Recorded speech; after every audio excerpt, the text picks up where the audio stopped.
Doctor ortho Ayurvedic oil and capsule. अब दर्द भी घुटने टेकेगा। छत्तीसगढ़ के गरियाबंद के बकली गांव में दो समुदाय में हिंसक झड़प, घरों में लगाई गई आग, मौके पर भारी पुलिस बल तैनात। संसद के 5वें दिन की कार्यवाही के दौरान राष्ट्रपति के अभिभाषण पर धन्यवाद प्रस्ताव पर चर्चा की होगी। लोकसभा में 18 घंटे का समय निर्धारित किया गया है, राज्यसभा में 16 घंटे की चर्चा होगी। एसआईआर रिवीजन प्रक्रिया के खिलाफ विपक्ष की लामबंदी तेज, सीईसी ज्ञानेश कुमार से मिलेगी ममता बनर्जी, कांग्रेस, सपा और अन्य पार्टियों के नेताओं से मुलाकात करेंगी ममता। मणिपुर में सरकार गठन की तैयारी तेज, दिल्ली में एनडीए की बैठक आज, 12 फरवरी को खत्म हो रहा राष्ट्रपति शासन।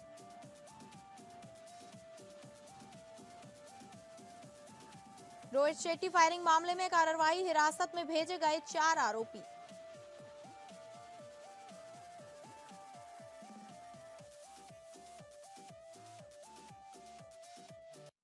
नमस्कार, आप सभी का स्वागत है और मैं हूं आपके साथ अंकिता सिंह। बुलेटिन की शुरुआत करेंगे बड़ी खबर का रुख लेकर, जहां राष्ट्रपति के अभिभाषण पर धन्यवाद प्रस्ताव।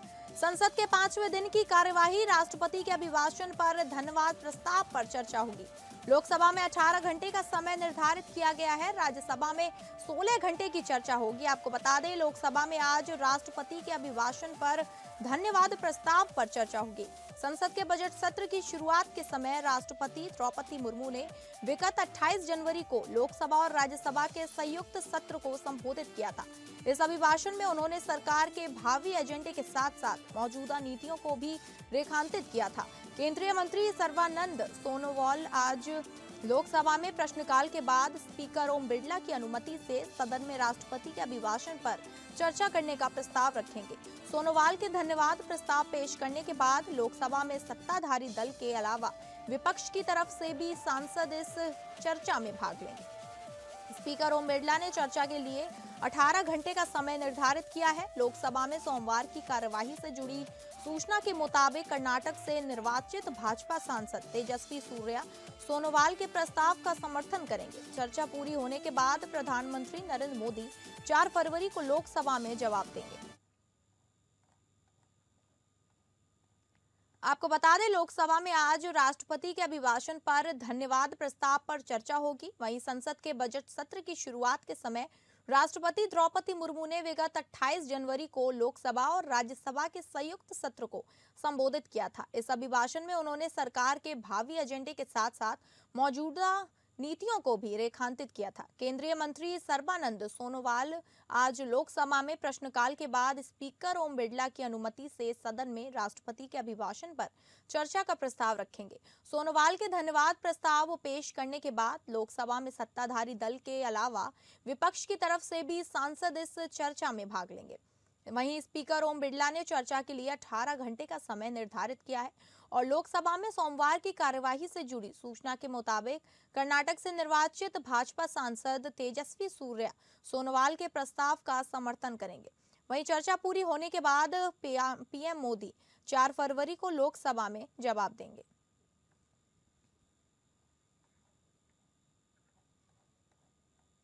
आपको बता दें, लोकसभा में आज राष्ट्रपति के अभिभाषण पर धन्यवाद प्रस्ताव पर चर्चा होगी और इस संसद के बजट सत्र की शुरुआत के समय राष्ट्रपति द्रौपदी मुर्मू ने विगत 28 जनवरी को लोकसभा और राज्यसभा के संयुक्त सत्र को संबोधित किया था।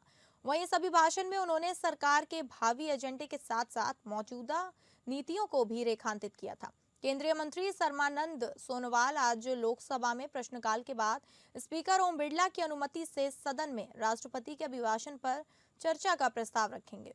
तो वहीं सोनोवाल के धन्यवाद प्रस्ताव पेश करने के बाद लोकसभा में सत्ताधारी दल के अलावा विपक्ष की तरफ से भी सांसद इस चर्चा में भाग लेंगे।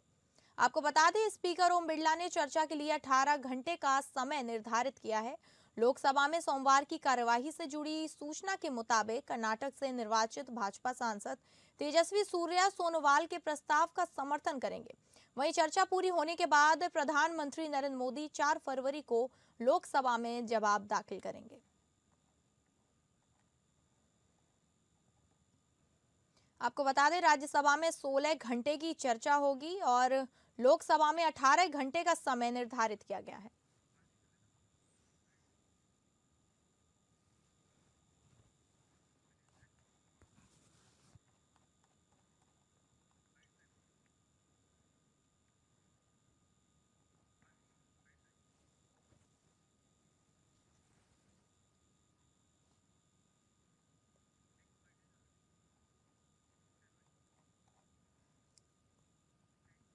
और अगली खबर का रुख करेंगे, जहां इससे पहले रविवार को आम बजट 2026 पर प्रतिक्रिया देते हुए प्रधानमंत्री ने बजट को विकासोन्मुख और 2047 के सपनों को पूरा करने वाला बताया।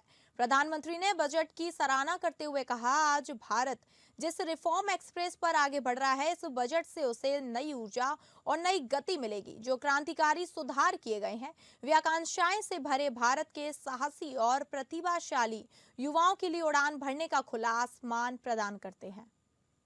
साथियों, आज भारत जिस रिफॉर्म एक्सप्रेस पर सवार है, इस बजट से उसे नई ऊर्जा, नई गति मिलेगी। जो पाथ ब्रेकिंग रिफॉर्म्स किए गए हैं, वो एस्पिरेशन से भरे हुए भारत के साहसिक, टैलेंटेड युवाओं को उड़ने के लिए खुला आसमान देते हैं।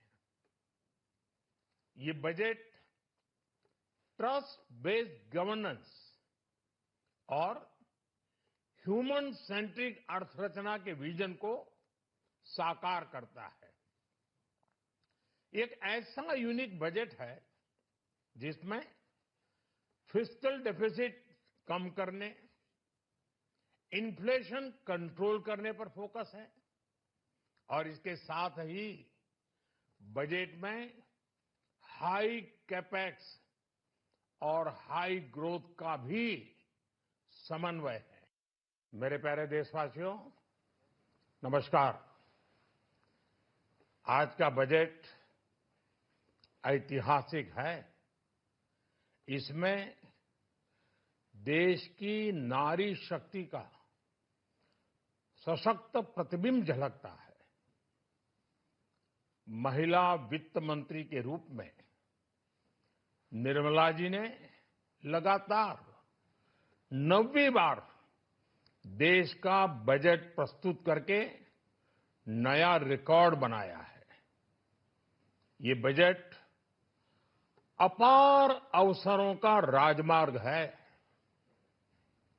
ये बजट वर्तमान के सपनों को साकार करता है और भारत के उज्जवल भविष्य की नींव को सशक्त करता है।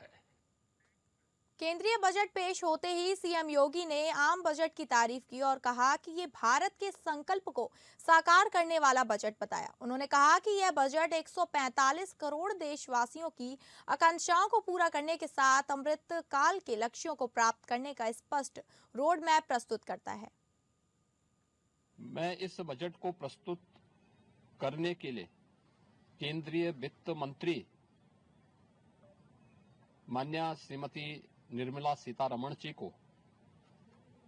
हृदय से अभिनंदन करता हूं। प्रदेशवासियों की ओर से उनका धन्यवाद करता हूं। 145 करोड़ भारतवासियों के आशा और आकांक्षाओं का प्रतीक यह बजट है, जिसमें नए भारत और विकसित भारत की संकल्पना का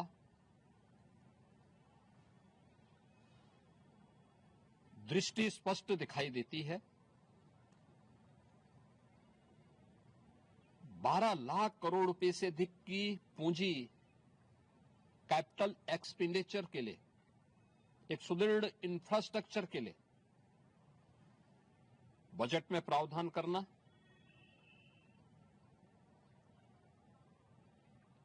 सात रेल कॉरिडोर के निर्माण के लिए प्रावधान करना, आयुष सेक्टर को विकसित करने के लिए और हेल्थ सेक्टर को मजबूती करने के साथ साथ आम नागरिक के लिए और खासतौर पर उसमें भी महिलाओं पर केंद्रित करते हुए उस पर जोर देना। वहीं केंद्रीय बजट पेश होते ही अखिलेश यादव ने क्या प्रतिक्रिया है, आपको सुनाते हैं। बजट गरीब के समझ के बाहर है। जो बुनियादी चीजें हैं, शिक्षा, स्वास्थ्य, आप सोचिए उत्तर प्रदेश का हाल आपने सुना होगा, देखा होगा। पोस्टमार्टम होना है किसका, और पोस्टमार्टम के लिए ले किसको जा रहे हैं। ओटी में जाना किसको था, ले किसको जा रहे हैं। ये तो स्वास्थ्य व्यवस्था का हाल है। और शिक्षा का हालत ये है कि बिना शिक्षा के हम विकसित भारत कैसे बनाएंगे। विकसित भारत का सपना अगर देखना है तो शिक्षा क्षेत्र में हमें ज़्यादा से ज़्यादा बजट देना पड़ेगा। ये समझ से बाहर बजट है, ये सपने दिखाने वाला बजट है। जिन लोगों ने अपने पुराने घोषणा पत्र पे कोई काम ना किया, उनसे उम्मीद क्या करोगे। बीजेपी से उम्मीद ही नहीं तो बजट से उम्मीद क्या करेंगे। ये हमेशा बड़े लोगों के लिए, 5% के लोगों के लिए बजट बनाते हैं, आम जनता के निराश किया है। और फिर 25 करोड़ अगर गरीबी रेखा से बाहर आ गए हैं तो कम से कम ये बताएं कि जो 95% आबादी हमारे देश की है, उस जो गरीब है उसकी प्रति व्यक्ति आय क्या है। क्या सरकार ये बताएगी प्रति व्यक्ति आय क्या है। जहां सीईसी ज्ञानेश कुमार से मिलेंगी ममता बनर्जी। एसआईआर रिवीजन प्रक्रिया के खिलाफ विपक्ष की लामबंदी। कांग्रेस, सपा और अन्य पार्टियों के नेताओं से मुलाकात करेंगी ममता। आपको बता दें, पश्चिम बंगाल में स्पेशल इंटेंसिव रिवीजन को लेकर सियासी घमासान जारी है। मुख्य चुनाव आयुक्त ज्ञानेश कुमार से आज सीएम ममता बनर्जी मुलाकात करेंगी। मुख्यमंत्री ममता बनर्जी आज नई दिल्ली में भारतीय चुनाव आयोग के हेडक्वार्टर में मुख्य चुनाव आयुक्त ज्ञानेश कुमार से मिलेंगी। इसके साथ ही वह एसआईआर रिवीजन प्रक्रिया के खिलाफ विपक्ष की लामबंदी के लिए कांग्रेस, सपा व अन्य पार्टियों के नेताओं से मुलाकात करेंगी। सियासी हलकों में चर्चा है कि मुख्यमंत्री ममता ने जानबूझकर राष्ट्रीय राजधानी की यात्रा के लिए यह समय चुना है। बजट सत्र के कारण सभी विपक्षी पार्टियों के टॉप नेता वहां मौजूद रहेंगे। ममता बनर्जी 5 फरवरी को लौट आएंगी। उस दिन पश्चिम बंगाल विधानसभा में वोट ऑन अकाउंट पेश किया जाएगा। इसके साथ ही पश्चिम बंगाल विधानसभा का बजट सत्र भी महत्वपूर्ण है। सत्ता पक्ष इस दौरान 2 महत्वपूर्ण प्रस्ताव पेश करेगा।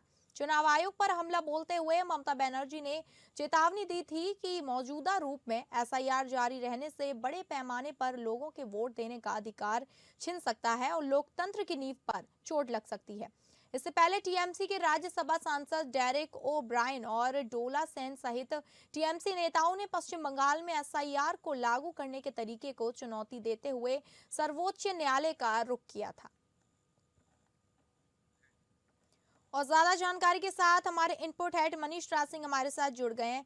मनीष, आज ममता बनर्जी ज्ञानेश कुमार से मिलेंगी, इसको लेकर क्या जानकारी और उनकी क्या रणनीति है ममता की सीई से मिलने के लिए?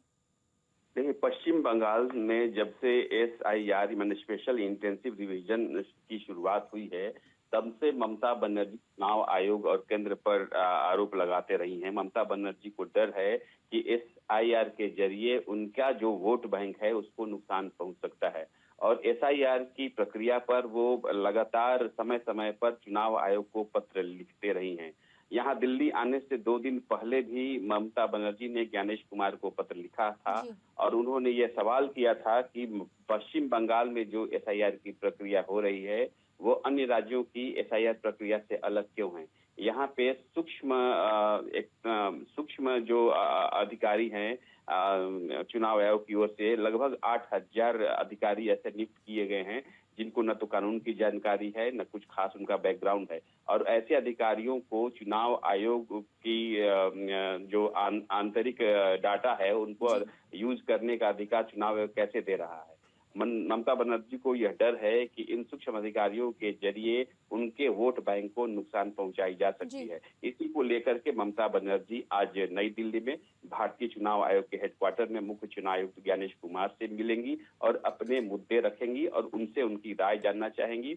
इसके बाद ममता बनर्जी विपक्ष की लामबंदी के लिए भी कांग्रेस और सपा व अन्य पार्टियों के नेताओं से मुलाकात करेंगी और 5 फरवरी को चूंकि उन्हें वहां पे पश्चिम बंगाल लौटना भी है, इससे पहले वो प्रेस से मिलेंगी और अपना पक्ष रखेंगी। जी ठीक है, बहुत बहुत धन्यवाद आपका जानकारी साझा करने के लिए।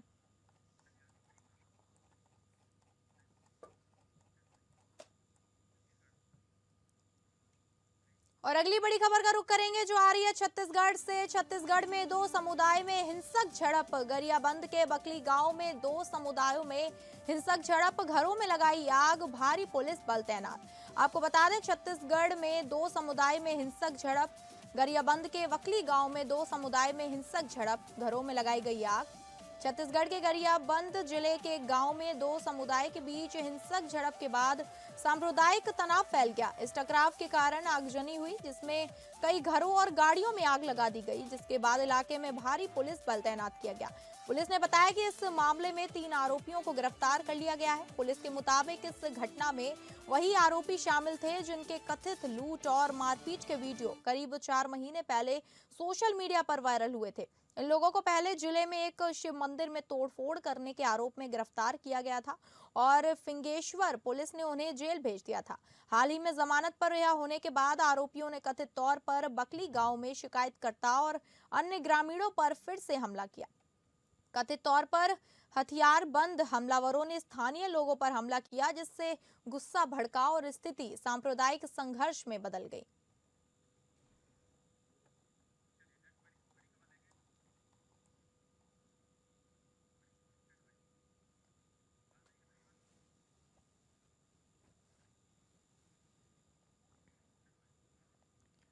और अगली बड़ी खबर का रुख करेंगे जहां मणिपुर में सरकार गठन की तैयारी तेज। दिल्ली में एनडीए की बैठक आज 12 फरवरी को खत्म हो रहा है राष्ट्रपति शासन। आपको बता दें भाजपा के 20 से अधिक विधायक राज्य भाजपा अध्यक्ष सहित दिल्ली में केंद्रीय नेतृत्व के साथ बैठक में हिस्सा लेने के लिए राजधानी दिल्ली पहुंच गए हैं। इससे पहले मणिपुर भाजपा अध्यक्ष ने इम्फाल से रवाना होने से पहले सरकार के गठन को लेकर संकेत दिए। मणिपुर में सरकार गठन को लेकर हलचल तेज हो गई है। भाजपा केंद्रीय नेतृत्व में मणिपुर के सभी एनडीए विधायकों को दिल्ली बुलाया गया। जानकारी के मुताबिक आज 2 फरवरी को दोपहर 2 बजे से पहले सभी विधायकों को राजधानी दिल्ली में उपस्थित रहने के लिए कहा गया था। ऐसे में सभी विधायक 1 फरवरी को ही मणिपुर से दिल्ली के लिए रवाना हो गए थे। वहीं पूर्व मुख्यमंत्री एन बीरेन सिंह ने कहा, क्योंकि एनडीए सहयोगी दलों के साथ सभी विधायकों को बैठक के लिए आमंत्रित किया जा रहा है, इसलिए मुझे सकारात्मक परिणाम की उम्मीद है। इससे पहले भाजपा के सभी विधायकों की बैठक हुई थी। राष्ट्रपति शासन का कार्यकाल 12 फरवरी को समाप्त हो रहा है। आइए सकारात्मक प्रतिक्रिया की उम्मीदें करें। इधर लामसांग निर्वाचन क्षेत्र के विधायक एस राजेन सिंह ने कहा, सरकार बनने की संभावना है। हालांकि राज्य की स्थिति का जायजा लेने के बाद केंद्रीय नेतृत्व द्वारा नेता का चयन किया जाएगा। बैठक सोमवार शाम को होने की संभावना है।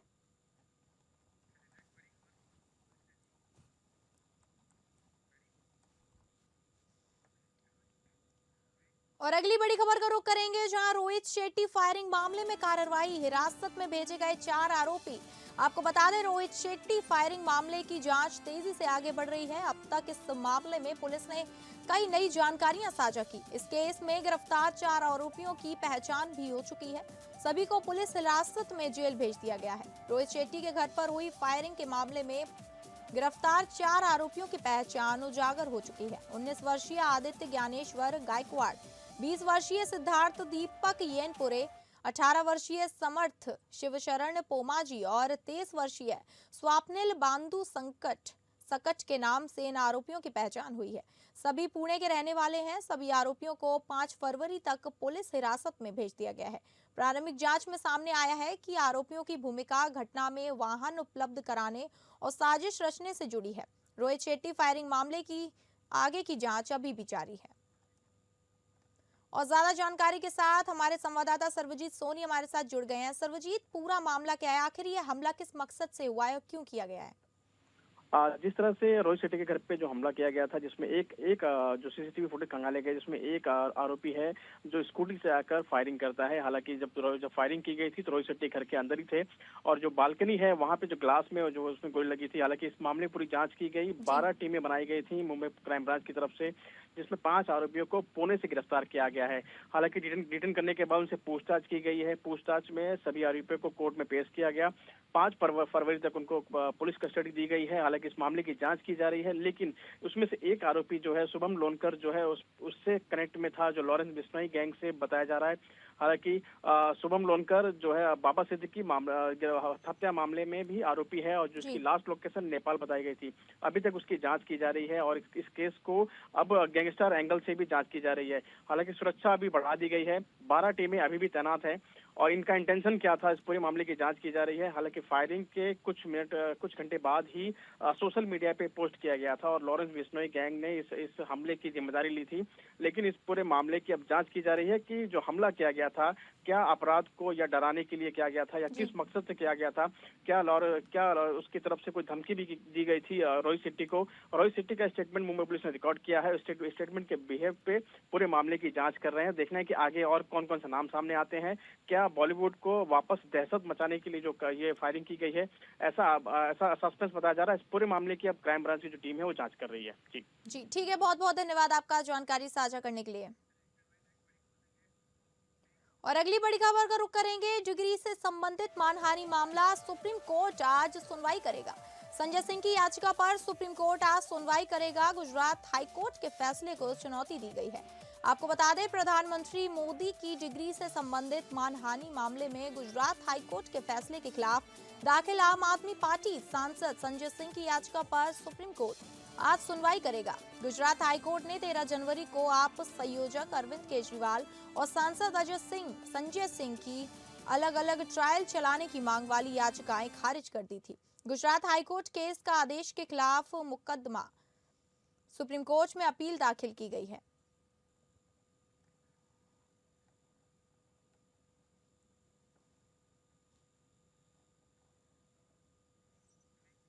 और ज्यादा जानकारी के साथ हमारे संवाददाता विवेक सिंह चंदेल हमारे साथ जुड़ गए हैं। विवेक, पूरा मामला क्या है, विस्तार से बताइए।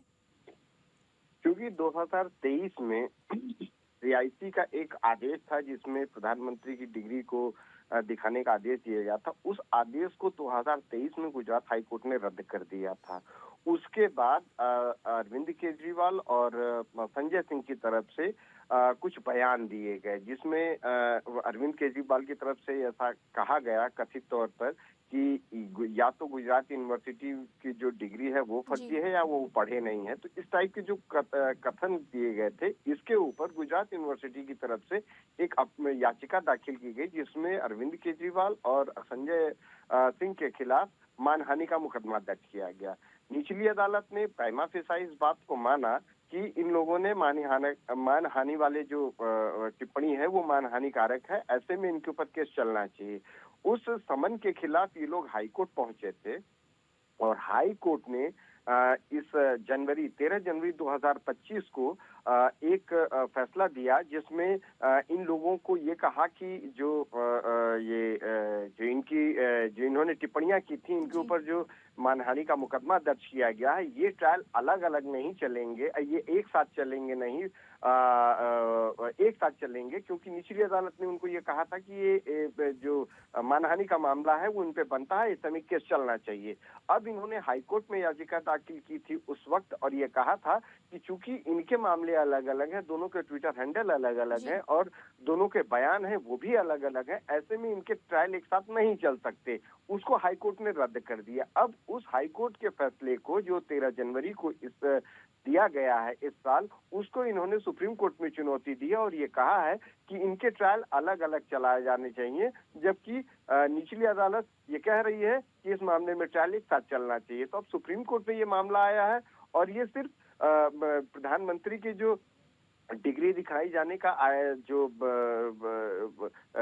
सीआईसी का आदेश था, उसके खिलाफ निचली अदालत में ये गया था और ये मामला हाई कोर्ट से सुप्रीम कोर्ट पहुंचा है। तो अब सुप्रीम कोर्ट में इस मामले में, चूंकि प्राइमा फेसाई ऐसा होता है कि जब भी कोई अपील आती है तो सबसे पहले पक्षकारों को इसमें नोटिस भेजा जाता है, उसके बाद इस मामले पर सुनवाई होने के बाद ये कोर्ट इसमें आदेश देगा या फिर इसमें क्या और चीजें हो सकती हैं वो आज की सुनवाई के बाद ही पता चल पाएगा। जी ठीक है, बहुत बहुत धन्यवाद आपका जानकारी साझा करने के लिए।